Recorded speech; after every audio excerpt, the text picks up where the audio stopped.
Jan, what was her tip? Love, lots of love. Right here. Tamales. 9 months pregnant, not 9 months, 9 weeks pregnant. Hey guys, so don't mind the deodorant right here. Today we're gonna do what I eat in a day. 9 months pregnant, not 9 months, 9 weeks pregnant. I forgot to film my first snack. I'm hungry every hour and a half, so I'm always eating. But first snack, I had to take the dogs to the vet, and so I had something right before. It was a peach and like a big handful of almonds. Right now, nuts. I have so many food aversions, it's insane. Nuts are really hard to get down, but I can't do any animal protein. That makes me want to vomit. Steven made chicken last night, and I saw it, and I almost threw up. I had to like leave the room. So it's really intense. So any sort of protein is really difficult to get down right now. But I don't want to just eat fruit because my blood sugar background and just knowing all that stuff, I always have to balance it out and make sure that there's some sort of either fat or protein to balance it. So I had the peach with some almonds, and then that was like 7:30, and it's 10:30-ish now, which is actually quite some time for me to eat. So I'm starving. I will show you what I'm making for my next snack. So nothing fancy here. I have some toast. I really wanted to do eggs, but I'm just, I can't do it right now. Sometimes scrambled or hard boiled, and then I'll cut it up. But right now, apparently 9 weeks is when all the symptoms kind of like climax and it's most intense, which is very accurate and on par. So I just cracked this like, what is it? It's this like spice mix. So there's a bunch of different stuff. So I cracked that in here and just smashing it in here because it's going to make it so much easier to put on. And since pretty much I can only eat carbs and fat, I'm trying to load up on the fat. Because one of the hardest things that I did not anticipate for is I have intense food aversions, yet I'm starving. Meaning I have to go through this every hour and a half of figuring out what to eat. And so I kind of want to just eat foods that are as filling as possible. So with that being said, I am loading up on the fat, drinking a ton of water.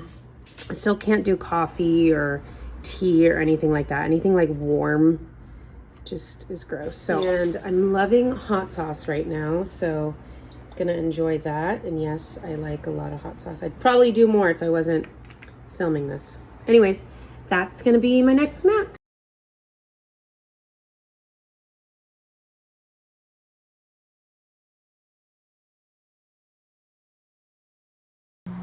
Okay, we're back. It's been about 2 hours since my last snack. Starting to get hungry, so I feel like watermelon is doable, but again, my blood sugar, all that kind of stuff, I have to pair it with something. So it seems I'm gonna try for some hard-boiled eggs, see if I can get that down or force it down. So I'm gonna make some hard-boiled eggs, and outside of pregnancy, I love medium boiled with like a slightly runny yolk, but can't do that. Well, there's different debates on that. I'm gonna make those, I'll show you what it looks like, and yeah, see you in the next clip. Okay, so water is boiling for eggs, so I'm gonna get some watermelon going, and it's so crazy that I just haven't eaten watermelon in years, but it seems to be something that I could get down. I'm gonna try to pair it with some hard-boiled eggs to balance it out, so look at that. Looks good. So I think I'm just gonna put this in a bowl, scoop it out, like literally like that, and just use a spoon to scoop it out. I know some people like to put salt on their watermelon, just like, you know, salt always like intensifies the sweetness and helps it out, and it adds some minerals, but I put salt in breakfast, so I think I'll be good.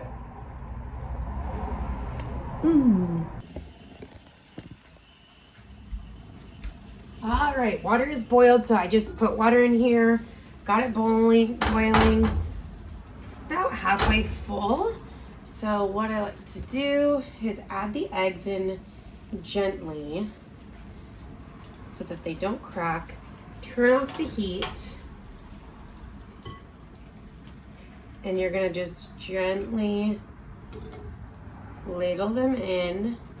Now, if you want like a medium boiled egg, I think do like between 5 to 6 minutes or something like that.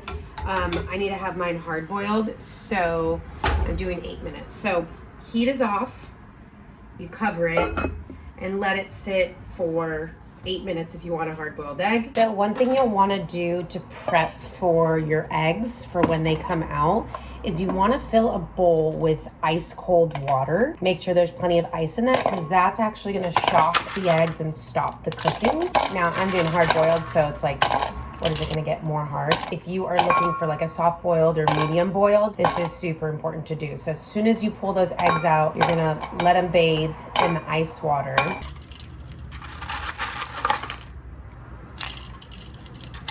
And then you can take the shells off.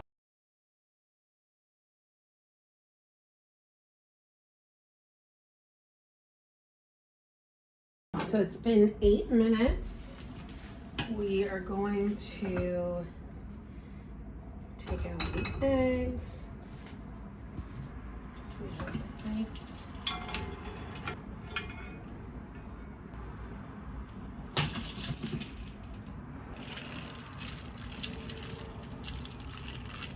slight change of scenery. My husband had to get on a work call, so I am in my office. I didn't even get to crack the eggs because he started the call early. So doing that here, accidentally pulled them out a little bit too early. I think I pulled them out actually at like 7 minutes and 30 seconds.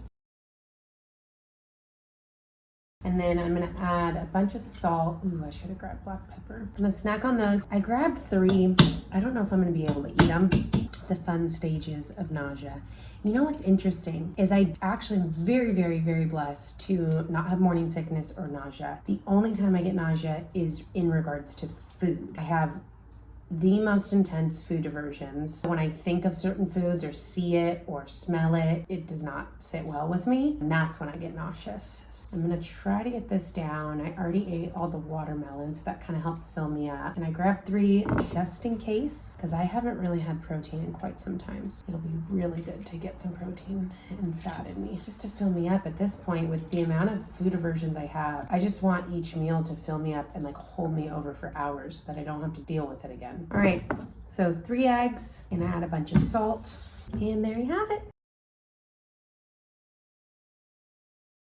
We are back. I think it's been maybe 2-3 hours, maybe 3 hours since my last snack. I don't know if I'm gonna be able to eat this after I cook it, but we're gonna try. I got this tilapia. It's tortilla crust tilapia. We don't really ever eat processed stuff or like packaged things like that, but right now I'm just trying to do anything that I can to get some extra protein down. It's 17 grams of protein, 13 grams of carbs, which isn't bad for something that's like crusted like this, and then 9 grams of fat. Not the worst, not the best. Gonna try that out and cook it in a cast iron. And then I'm gonna make a cucumber tomato salad. I generally can get that down. So I'll show you what it looks like.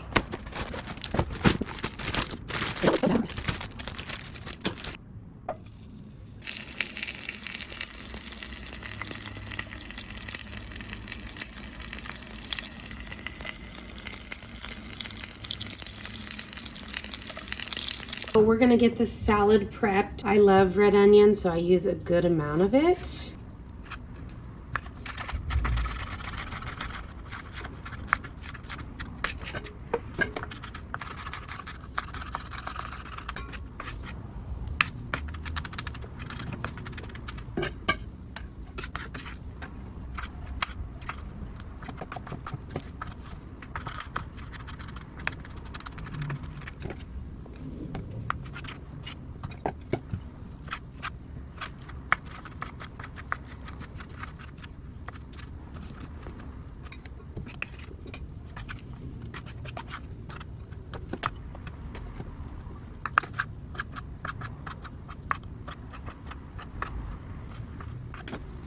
You cannot make the tomato cucumber salad without this part. You must add feta and you add this vinegar dressing. So I'll show you what it looks like. We always have some on hand.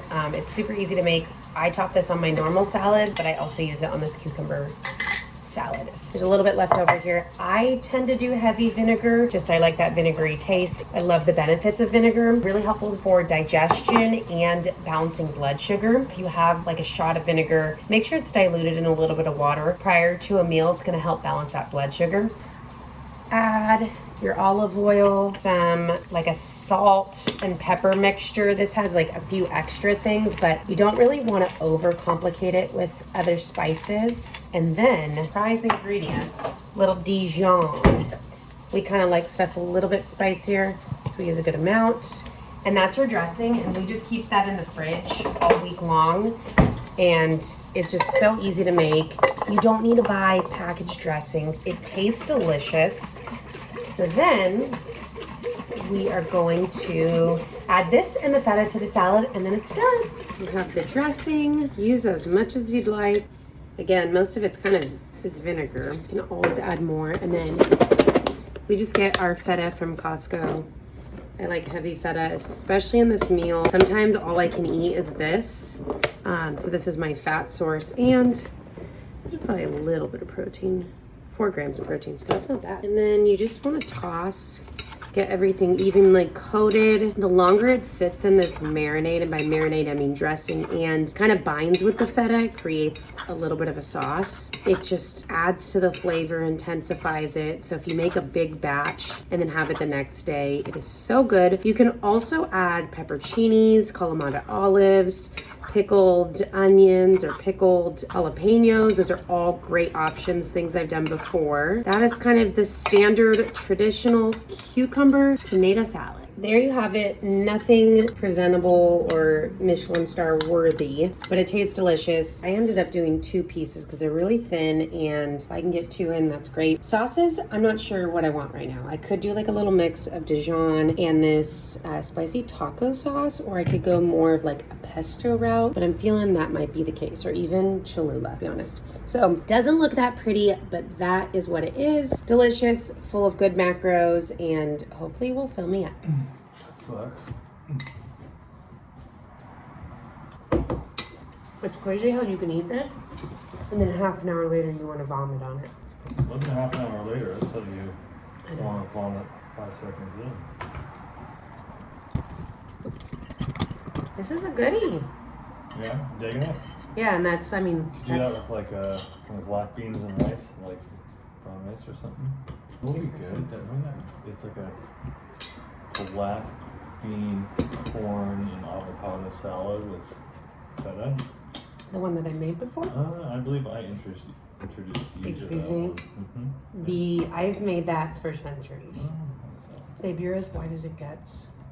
I'm the Mexican here. But I am Mexican food connoisseur.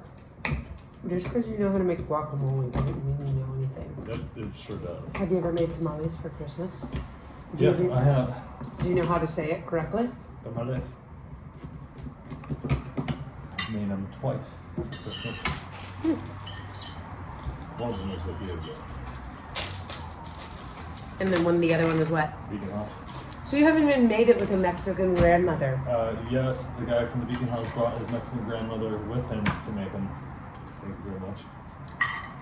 Okay, all this. When I was talking to your Mexican grandmother when we were making them at your dad's. And what was her tip? Love, lots of love. So dramatic. Ho ho ho!